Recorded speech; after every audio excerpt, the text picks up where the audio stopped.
Ito may post si Mark Anthony Lopez. Sabi niya, may pasabog si Senator Amy Marcos. Baka ito na yung inaantay ng mga duda pa sa kanya.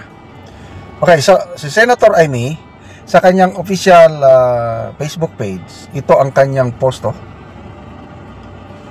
Okay, Lolong. Sabi niya, who is Lolong? Why is number 39 Amy Marcos angry?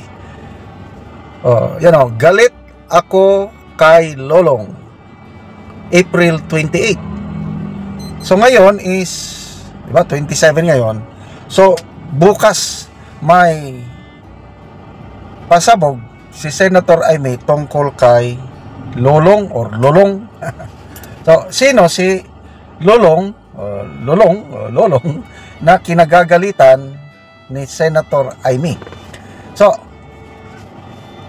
tinanong ko yung wife ko, di ba yung Lolong, yung nahuling malaking buhaya sa Agusan? Lolong buhaya. So baka pwede ito sa Lolong na buhaya. At kilala nyo na yung Lolong na buhaya na kinagagalitan ni Senator Amy. Pwede ring Lolong double-edged sword. Lolong sa pulburon. So abangan natin ito bukas, kasi marami pa talagang nagdududa kay Senator Amy. Na sabihin mo na lahat, kasi Senator Amy, yung mga nalalaman mo, meron na siyang initial na pasabog. Ano ba yun? Sa Davao, yung nagdurugo ang ilong dahil may hinihit-hit na pati siya inuferan daw. O yun, initial. At ako, natuwa ako yung ganong pasabog. So I don't know itong pasabog niya tungkol kay Lolong kung gaano katindi, kung sa ilang pounds. Sa mga bomba kasi depende sa pounds.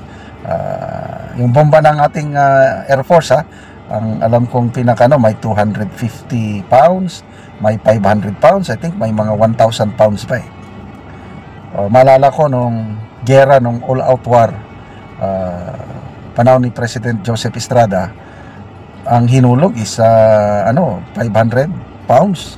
Grabe, parang nagkaroon ng earthquake yung area dahil sa tindi ng lakas ng pagsabog, yung 500 pounds. So ano kayang klaseng pasabog ito kay Senator Amy, yung Lolong? So magbasa lang ako sa mga comments.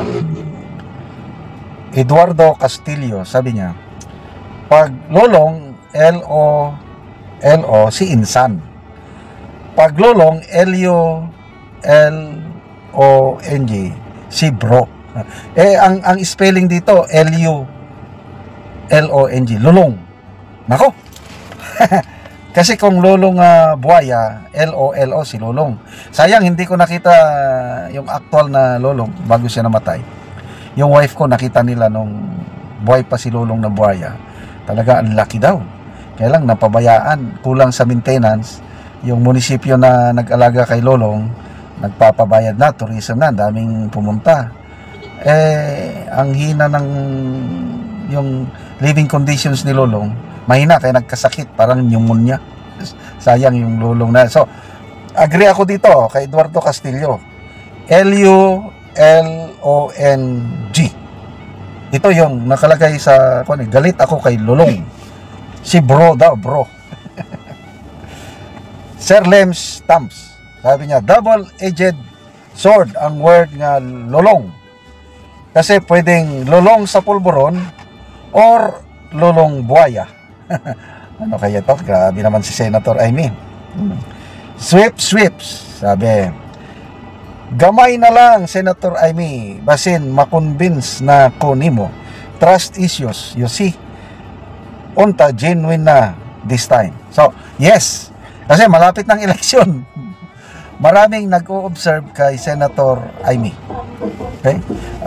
To be honest, ayoko siyang butuhan noon. Kaya lang nung in-endorse siya ni BP Sara, dapat magtiwala tayo kay BP. Ako, kailangan kong magtiwala kay BP Sara. Kaya, isinama ko na sa aming sample ballot, Amy Marcos and Camille Villar. So, sana hindi ako nagkamali.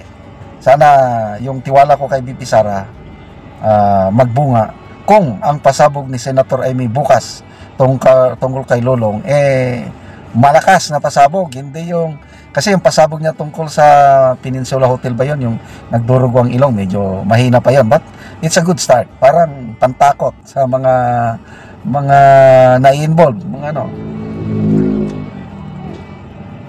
Mekos, sabi niya, huwag masyado umasa, masasaktan lang kayo.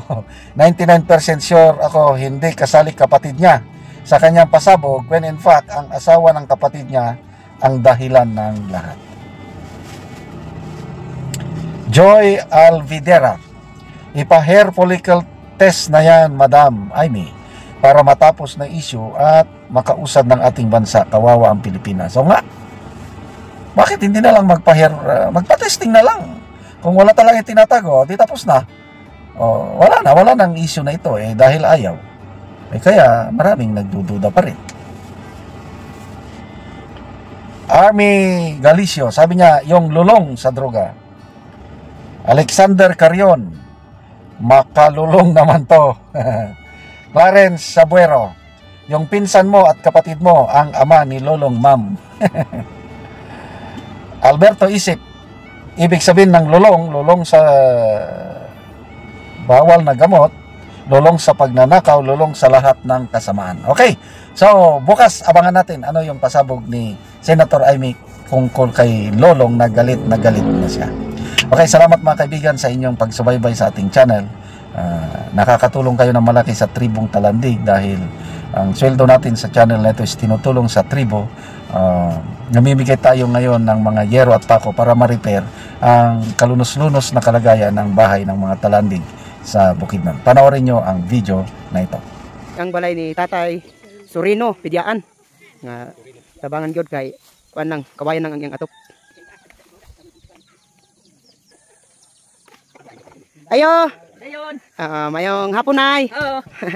Dayon ko si mong balay nay. Buntong dat sa kota atop. Atip ni nanay. Nga nandiki na gyud Ang likit gayad na udan na ilabi sa kung ulan. Ang bato yung udan. O karon tatay, nanay, manguha na mo og kahoy kay matagaan na mo sin lansang pako plinsen. Anak, ulitaw og kuan. Kahoy. Papanguha na nimo og kahoy. O karon nay, unsay mga istorya matagaan na kag sin? Salamat sa Ginoo kay tabangan mi og sin kay ang among atop kawayan ra. Nga ulanan mi. So pila na din ni katuig nay imong balay? Isa ka tuig. Isa na ni katuig.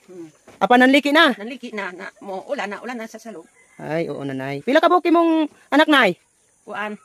5 ba? Nakaminyo naman ang isa. Ang isa na bulag ang yang misis. So pila na din na imong edad? Kuan. 75. 75. Ikaw tay, pila imong edad? 85. Ay, sige tay, salamat.